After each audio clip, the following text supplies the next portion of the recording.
guys, and welcome back to Chapter 6 of Naya Nuki.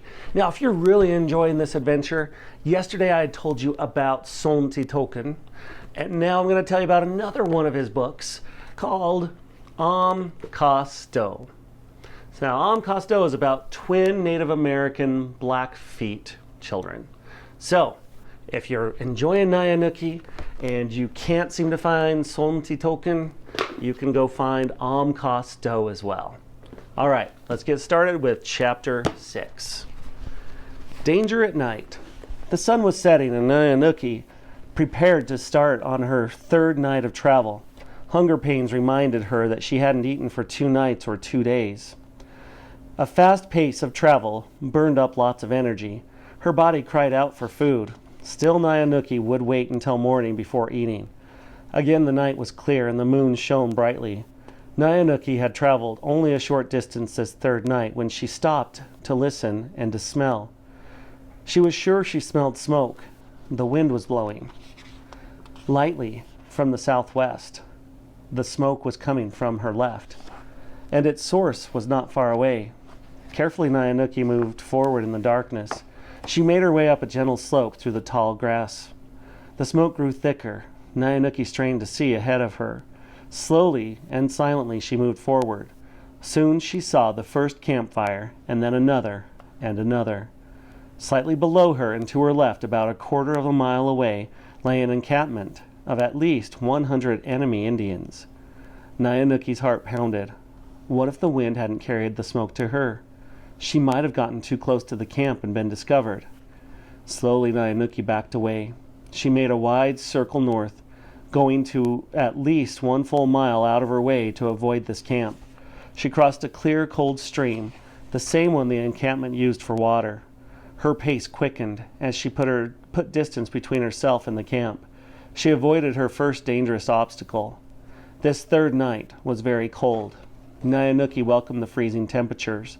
The cold would kill the troublesome mosquitoes that had plagued her the first 2 nights. Dawn came, and once again Naya Nuki stopped for a day of rest and sleep. She found a small clump of spruce trees that gave her a good hiding place among the low hanging branches. She spread her buffalo hide on the ground under the branches and hungrily took some dried buffalo meat and a few roots from her food supply. Food never tasted better. She chewed the food slowly and finished her meal with some dried berries. After a drink of cool, sweet water, Naya Nuki lay down to sleep. The warm sun helped her drop off to sleep. She slept better than before, waking up only 3 times all day. Once she woke up to see a large snake crawl over her legs. She recognized it as harmless and just watched it slither off into the tall grass. As darkness came once again, Naya Nuki began her 4th night of travel. She walked slowly at first and ate some dried roots and berries.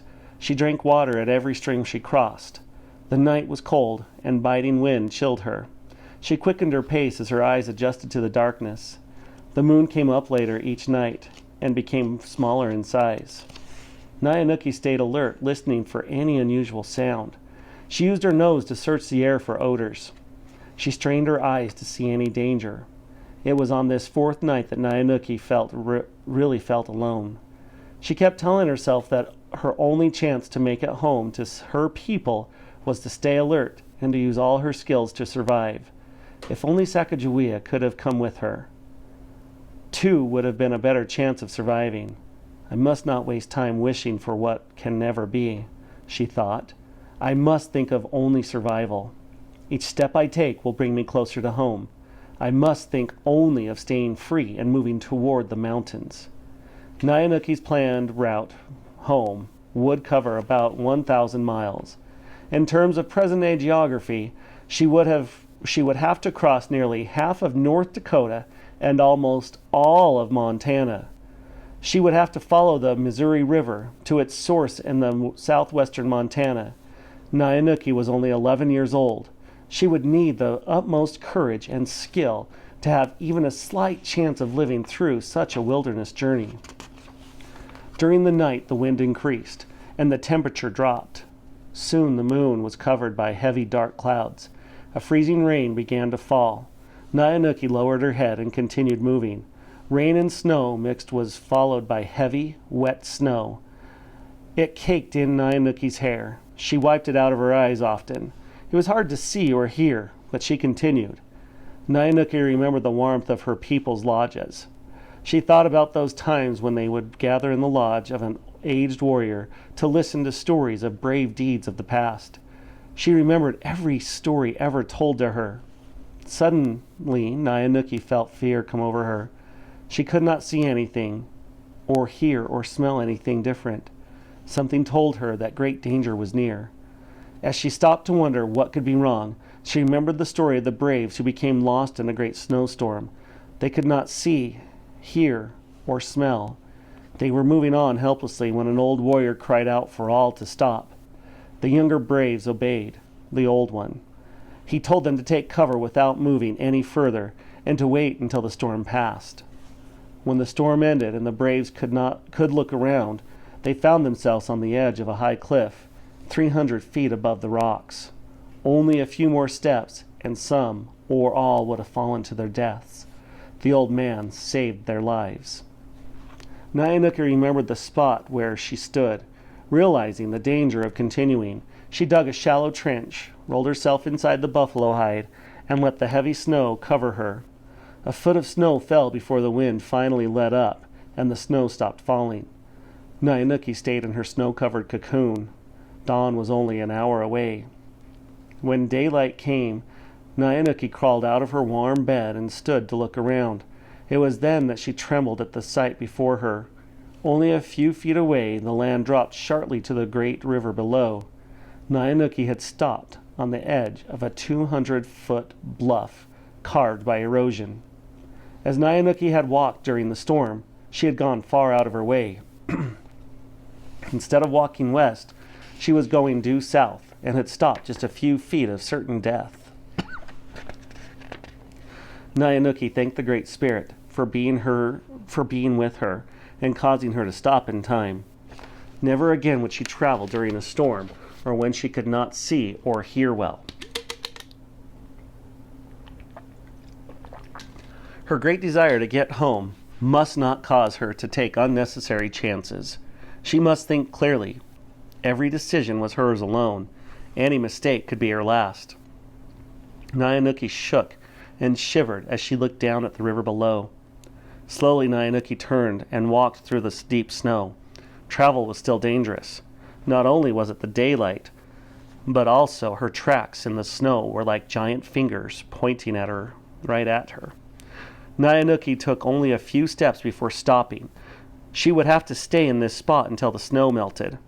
She could not leave a trail that could lead to her capture. Her only choice was to stay, to wait, and to watch. Time passed slowly. The sun was warm and bright on the white snow. The warmth felt good on Naya Nuki's tired body. She became drowsy and fought to stay awake. She rubbed snow on her face many times to keep from falling asleep. By noon, enough snow had melted for Naya Nuki to make her way safely to a distant clump of trees and bushes to hide herself from sight. She was soon lying in her buffalo skin and sleeping soundly.